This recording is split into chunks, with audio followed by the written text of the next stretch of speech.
genocide against groups in areas under its control. Gee, you think? It's a little bit too little, too late, in my opinion. But I've brought on Diana West. You can find her at dianawest.net. She's the author of American Betrayal and also Death of the Grown-Up. To comment on this, we've got Kerry. He's finally acknowledging that ISIS and Daesh is committing genocide against Yazidis, Christians, and also he includes Shia Muslims in there. What do you make of this? It almost seems surreal listening to it. Because it's so little, so late? I guess it's so little, so late. I don't know. I think it's probably because in the context of dissolution in our own country, it's hard for me to shift gears into Kerry's head on Daesh. What is Daesh? Oh, gosh, I would never wish that on you.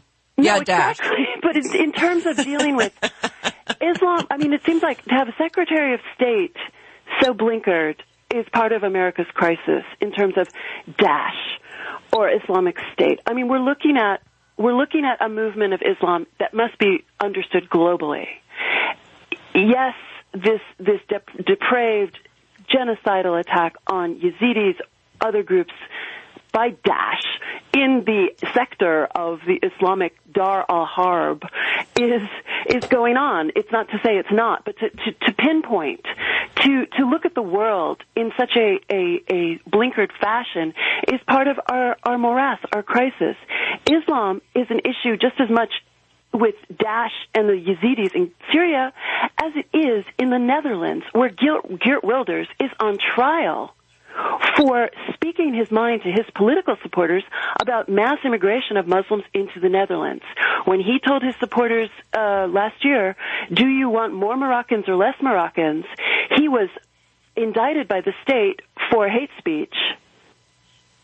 And this is connected, because what we're looking at is not just violence against Christians and other groups in the Middle East, wherever the Muslims are armed and on the march on jihad, violent jihad. We are looking at it everywhere else, that Sharia is being extended by Muslim immigration, by the left, which is protecting this immigration, this transformation, what's going on in Germany, et cetera, et cetera. I mean, the idea that John Kerry makes a statement about a particular depredation, as violent as it is, without understanding it, without explaining it, without doing something about it in terms of our own safety, the protection of our future going into decades, centuries ahead of us, is absolutely just disgraceful and disgusting to listen to. He went on to say that Daesh is also responsible for crimes against... I can't even do that, Sam. No, exactly. It's speedo diplomacy. Is also responsible for crimes against humanity and ethnic cleansing directed at these same groups, and in some cases also against Sunni Muslims, Kurds, and other minorities. He doesn't say what we're going to do about it. It's sort of like, oh my gosh, look at all those people they killed. It's too late. Shut up. Well, it's too late, but I mean, it's the same thing again. I mean, forgive me, but I connect it to everything else. It's too late. We look at Germany, where you've had hundreds of thousands of Muslim, essentially, armies move in. These are predominantly male, predominantly young men coming in, Muslim men coming in from various countries in the Islamic and African worlds, into Europe. And now people are starting to sort of try to address it or understand it or vote regionally against it, what have you. It's like, again, too late. I mean, this is, the Western world is in flux. Is it just CYA? It's in crisis. Is it just him? Is it just him, CYA, so that later the history books can say that he denounced it, that he decried it, even though obviously, because history tends to compress timelines, and so it can say now that over Kerry's objections, these things happened, even though that's not the timeline? I think it hardly matters, and maybe it matters mostly to his own friends or think tanks to which he will repair after he's out of office. It seems he is an irrelevancy. This policy is an irrelevancy. It's a pinprick. It's a strange thing to say. That if only he weren't Secretary of State, darling. Yes. Well, he runs around in a plane. He has a big staff.